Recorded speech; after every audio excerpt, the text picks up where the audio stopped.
ఈ కార్యక్రమాన్ని సమర్పిస్తున్నవారు ఆంధ్రప్రదేశ్ సమాచార శాఖ,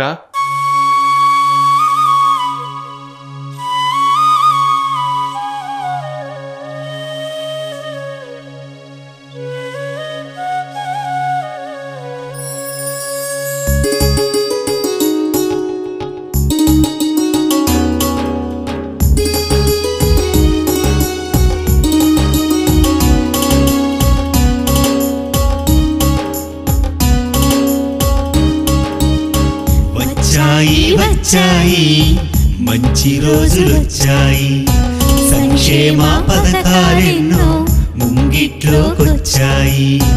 వచ్చాయి మంచి రోజులొచ్చాయి, సంక్షేమ పథకాలెన్నో ముంగిట్లోకొచ్చాయి.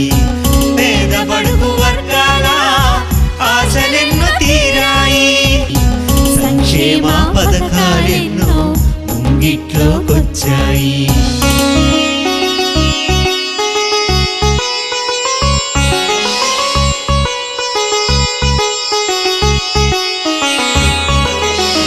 ముఖ్యమంత్రి కిరణ్ కుమారు ముచ్చటైన పాలన చూడు, ప్రజాసేవ పరమావిధిగా ప్రగతి ధ్యేయమన్నారు. అన్నదాత సంక్షేమానికి అండగా ఉంటానని చెబుతూ సాగుతాగు నీరందించగా జలయజ్ఞం అమలు పరిచిరి.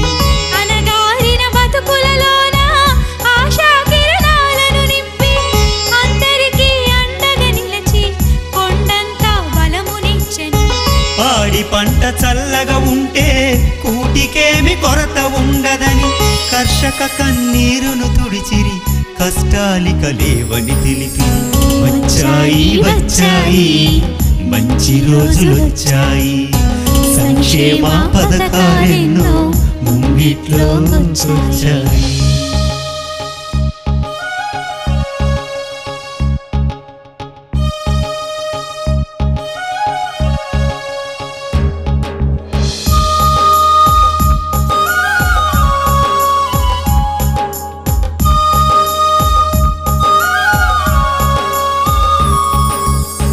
పని దొరకక పస్తులు పడిన కూలీలకు భరోసానిస్తూ ఉపాధి హామీ పథకంతో జీవన భృతినే కల్పించిరి.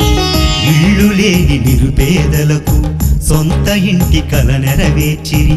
బ్యాంకు ద్వారా రుణాలనిచ్చి ఇందిరమ్మ ఇళ్లను పంచిరి.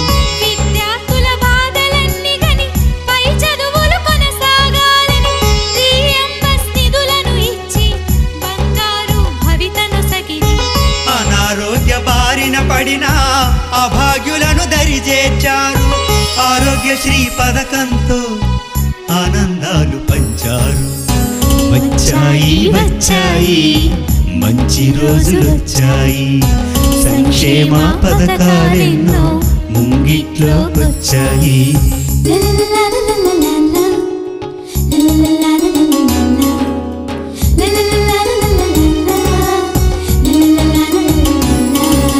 పావల వడ్డీ రుణాలతో మహిళల ఆర్థిక స్థితి పెంచి ఆత్మస్థైర్యమునందించి ఆపద్బంధువుగా నిలిచి. రాజీవ్ గాంధీ ఆశయాలతో రాష్ట్రాన్ని అభివృద్ధి పరుస్తూ ఆంధ్రప్రదేశ్ రాష్ట్ర ఘనతను అందరికీ చాటి చెప్పిరి. ఆంధ్రప్రదేశ్ రాష్ట్ర ఘనతను అందరికీ చాటి చెప్పిరి. వచ్చాయి మంచి రోజులొచ్చాయి, సంక్షేమ పథకాలెన్నో ముంగిట్లోకొచ్చాయి. వచ్చాయి మంచి రోజులొచ్చాయి, సంక్షేమ పథకాలెన్నో ముంగిట్లోకొచ్చాయి.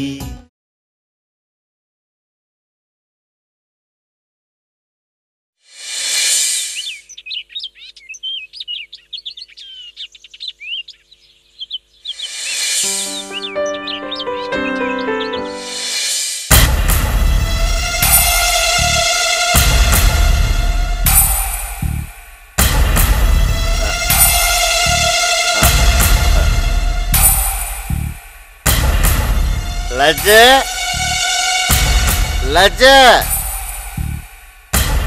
ఏటి పట్టపక్కనే తాగొచ్చావా? సిగ్గుగా లేదు నీకు? చీ అంటే రాత్రిపూట తాగాలని బోర్డులో ఏం పెట్టారా? ఎక్కడేం పెట్టుంటే చెప్పు, చూసొచ్చి అప్పుడే తాగుతాను. సర్లే అవన్నీ నాకెందుకు, తాగడానికి నా దగ్గర డబ్బులు లేవు. డబ్బులు ఇప్పుడేగా పీకల దాకా తాగొచ్చావు, ఇంకా తాగడం ఎందుకు?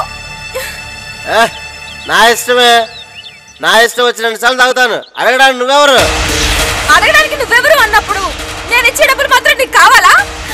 అయినా నా దగ్గర లేవు. ఏంటే డబ్బులు ఇవ్వమంటే ఇవ్వకుండా పైగా వాగుతున్నావు? ముందు డబ్బులు ఇవ్వు. నా దగ్గర లేవయ్యా. డబ్బులు అడిగితే లేవంటావు? కట్టకూడదు. డబ్బులు లేవంటావా? ఆటలు ఎక్కువ నీకు, ఆటలు ఎక్కువ. నేను వెళ్ళి మాట్లాడొస్తాను. వాళ్ళ కూడా నీకెందుకు? కారెక్కు. అందరూ అలా అనుకోబట్టే రోజు రోజుకు వాడు అలా పశువులా ప్రవర్తిస్తున్నాడు. అయినా తాగొచ్చి అలా పెళ్ళాన్ని కొడుతుంటే కనీసం మనిషిగా ఇది తప్పు అని చెప్పాలని అనిపించడం లేదా? మనం చెప్తే వాడు వింటాడా? వింటాడా వినడా అనేది తర్వాత విషయం. కనీసం ప్రయత్నించకుండా జరగదని చెప్తున్నావే, మిమ్మల్ని ఏమనాలి? ఉరుమురిమి మంగళం మీద పడ్డట్టు నా మీద పడతావు ఎందుకు? డబ్బులు ఇస్తావా చెప్పు. అంతేలే, నీలాంటి చేతగాని మగాడికి వచ్చే పని అదేగా, నువ్వు అదే చేసావు. అవునే, చేతగాని మగాడినే. అయితే ఏంటంటే చెప్పు. ఒక ఆడది రెక్కలు ముక్కలు చేసుకొని కష్టపడుతుంటే ఆ తెచ్చే డబ్బులు నువ్వు ఇలా తాగేస్తుంటే సంసారం అనే సముద్రాన్ని నేను ఎలా ఈదుతున్నానా అని ఎప్పుడైనా ఆలోచించావా మావా? అయినా ఆ ఆలోచించే జ్ఞానమే నీకుండుంటే నువ్వెందుకు ఇలా చేస్తావు? ఎప్పుడైనా ఏ రోజైనా నువ్వు పిల్లాడు అన్నం తిన్నారా అని ప్రేమగా అడిగావా? మేము అన్నం తిని 2 రోజులైంది మావా. నేను నీకు డబ్బులు ఎక్కడి నుంచి తెచ్చివును చెప్పు. అవన్నీ నాకు తెలీదు. నేను మళ్ళీ సాయంత్రం వస్తాను. అప్పటికల్లా నాకు మందుకి డబ్బులు కావాలి. ఇవ్వకపోతే పెకి చంపుతాను.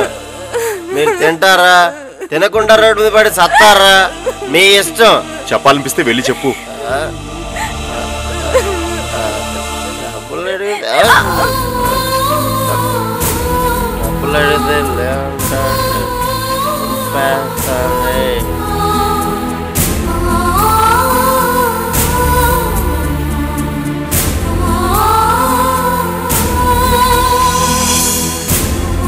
లక్ష్మి, అమ్మా మీరా? మీ ఇంట్లో ఏమైనా పని చేసి పెట్టాలమ్మా? అవును, పని చేసి పెడదామనే వచ్చాను, కానీ మా ఇంట్లో కాదు, మీ ఇంట్లో. మా ఇంట్లోనా? మీరేం చేస్తారమ్మా? ఎన్ని రోజులను భరిస్తావు? అవసరా నీకు అతను? మీరేం మాట్లాడుతున్నారో? నేనేం చూడలేదన్న నీ ఉద్దేశం? అది కాదమ్మా. ఏంటి ఏది కాదు? మీరు తింటారో రోడ్డు మీద ఆకలితో చస్తారో అని వెళ్ళిపోయాడే, అలాంటి వాడి గురించి ఎంత కష్టపడుతున్నావు? ఏ అతను లేకపోతే నువ్వు బ్రతకలేవా? ఎంతైనా తాళి కట్టిన మొగుడు కదమ్మా. మొగుడైతే చూస్తూ ఉండాలా? ఎన్ని తప్పులు చేస్తున్నా భరించాలా? ఆడదాన్ని క్షమయా దరిత్రి అని చేతులు కట్టేస్తున్నారు. ఆడదానికి ఓర్పు ఉండటం తప్పు కాదమ్మా, కానీ ఓర్పి ఆడదవ్వాలనుకోవటమే తప్పు అంటున్నాను. సర్లే, ఇవి తీసుకొని ముందు ఇంట్లోకి ఏమైనా తెచ్చుకొని పిల్లడికి కొంచెం అన్నం పెట్టు. వద్దమ్మా, నేనలా తీసుకోను. ఊరికే వద్దులే, నీ దగ్గరున్నప్పుడే తిరిగివ్వు. తిరిగిచ్చే స్తోమత మాకు లేదమ్మా. ఒకవేళ డబ్బులున్నా మా ఆయన ఉండనివ్వడు, తాగడానికి లాక్కుపోతాడు. మీరే చూశారుగా. పర్వాలేదు, మా ఇంట్లో ఏదో పని చేసి పెడదు కానీ తీసుకో. పని చేసిన తర్వాతే తీసుకుంటానమ్మా.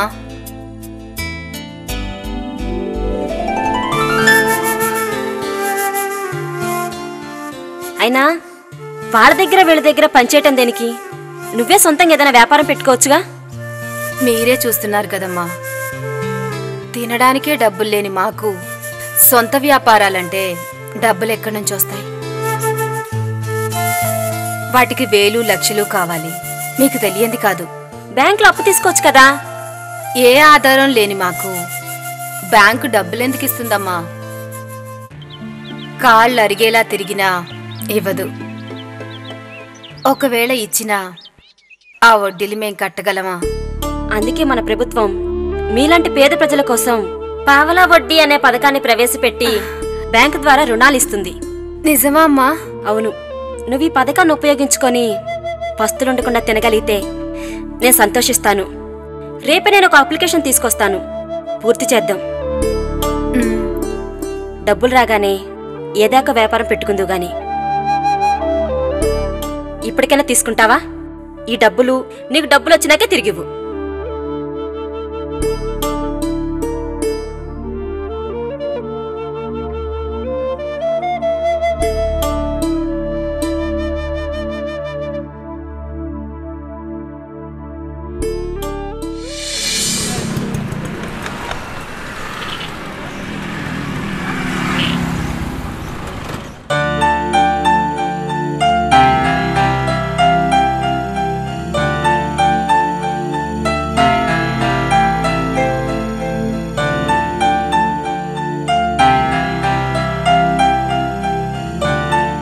మంచిగా ఇన్స్టాల్మెంట్స్ అన్ని కట్టుకోండి.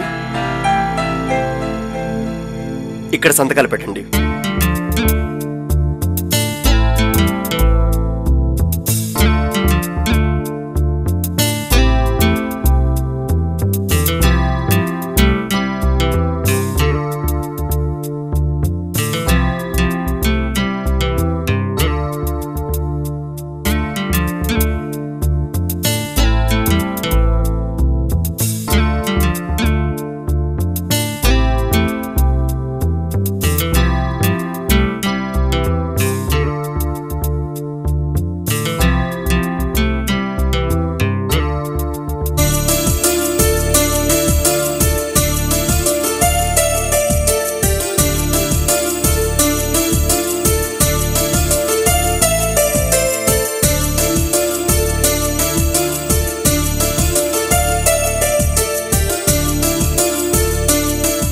థ్యాంక్స్ అండి.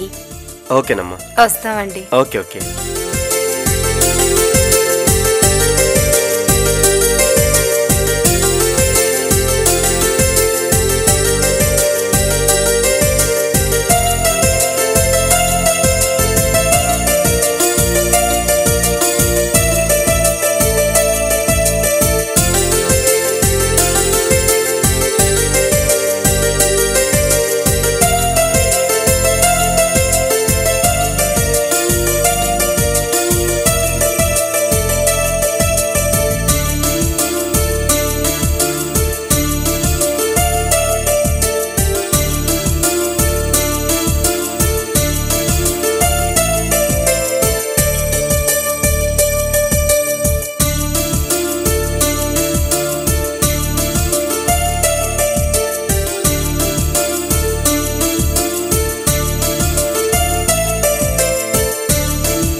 షాప్ ఓపెనింగ్ కదా, ఎవరైనా పెద్దవాళ్ళని పిలవాల్సింది. పెద్దవాళ్ళు అంటే డబ్బున్న వాళ్ళమ్మా. నా దృష్టిలో మంచి మనసున్న వాళ్లే పెద్దవాళ్ళు, గొప్పవాళ్ళు. ఎదుటి వాళ్ళు కష్టాల్లో ఉన్నప్పుడు నాకెందుకులే అని వెళ్ళిపోయే వాళ్ళకన్నా ఎదుటి వాళ్లకు ఏదో ఒక మేలు చేయాలని ప్రయత్నించే వాళ్లే నిజమైన గొప్పవాళ్ళు. నాకు తెలిసి నాకు మీకన్నా ఎవరూ గొప్పవాళ్ళు లేరమ్మా. అందుకే మిమ్మల్ని పిలిచాను. కొబ్బరికాయ కొట్టండమ్మా.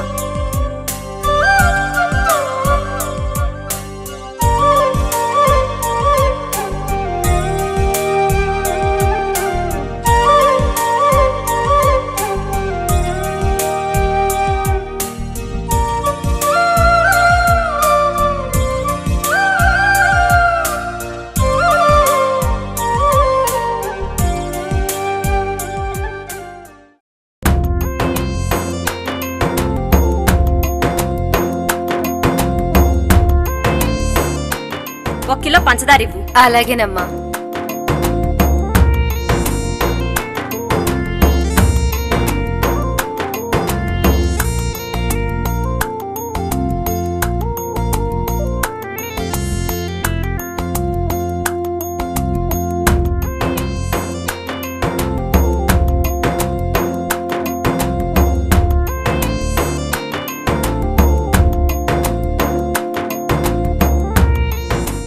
ఎంత?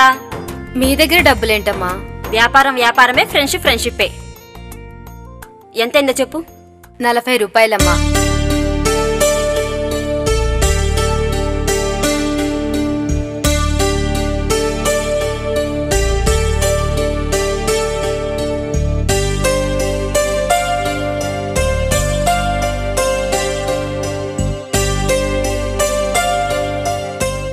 సరే వస్తాను. అలాగేనమ్మా.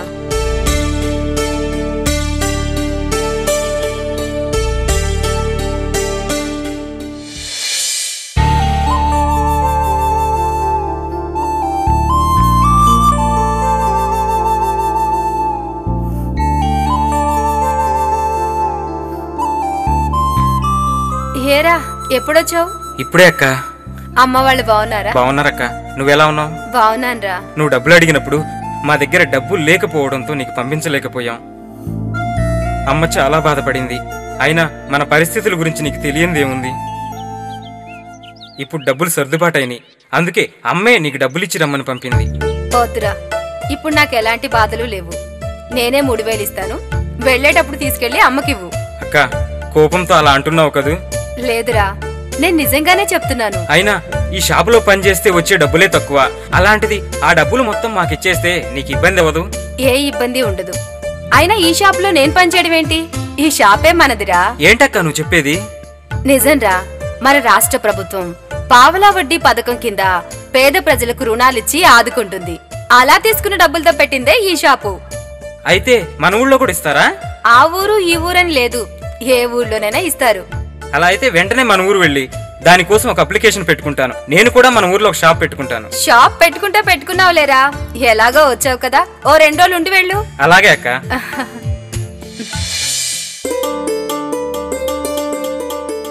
ఏంటి ఇక్కడికొచ్చావు? నేను మారిపోయాను లక్ష్మి. నేను కూడా షాపులో పనిచేసుకుని బతుకుతాను. ఆ వంకతో షాపులో ఉన్న డబ్బులు తీసుకుపోయి తాగొచ్చనా?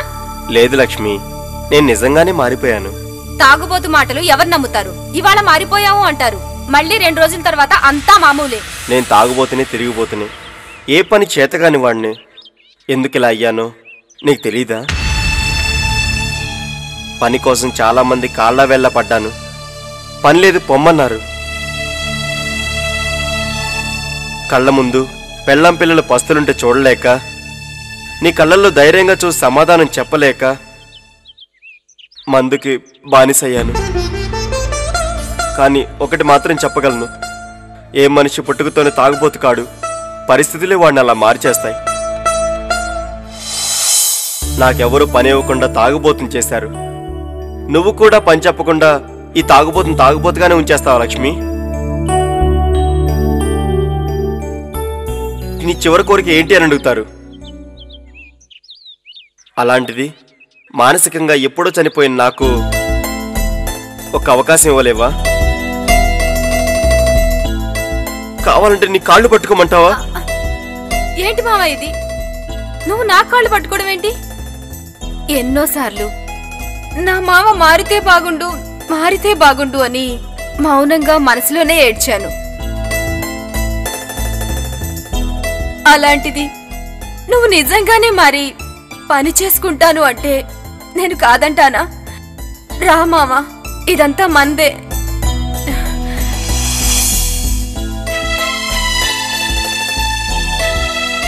కూర్చో మావా.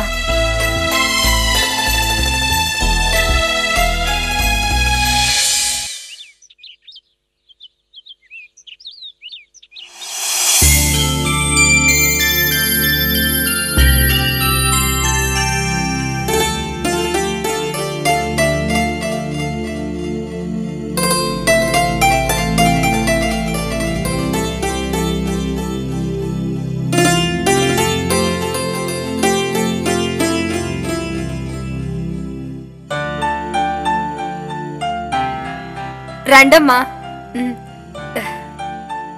మళ్ళీ డబ్బు కోసం నీ దగ్గర చేరాడా? లేదమ్మా, ఇప్పుడు ఆయన పూర్తిగా మారిపోయారు. మందు తాగడం కూడా మానేశారు. అయ్యా, ఒకసారి ఇలా రా. వస్తున్నా లక్ష్మి. మావా, మనం షాప్ పెట్టుకోవడానికి కారణం ఈ అమ్మగారే. దండాలమ్మా, దండాలయ్యా. నువ్వు నిజంగానే మారావా? నమ్మమంటావా? పోయివాడు వాల్మీకిగా మారింది ఈ మార్పు అనే పదంతోనే. ఆ మార్పు నీలో వస్తే మొదట సంతోషించేది నిజంగా నేనే. నిజంగా మారానమ్మా. ఏమ్మా, కంగ్రాట్స్. నువ్వు చెప్పినా ఏం ప్రయోజనం ఉండదనుకున్నాను. నువ్వు సాధించావు. నిజంగా నేను నిన్ను హార్ట్ఫుల్గా విష్ చేస్తున్నాను. థ్యాంక్స్ అండి. మా మావలో మార్పు రావడానికి కారణం మీరే. ఒడ్డటో తెలియకుండా ప్రయాణం చేసే మా సంసారం అనే నావకి ఒక దారి చూపించారు. నిజంగా మీ మేలు మేము ఎప్పటికీ మర్చిపోలేం. నాదేముంది, నాకు తెలిసింది చెప్పాను. ఇదంతా మన రాష్ట్ర ప్రభుత్వం యొక్క గొప్పతనం.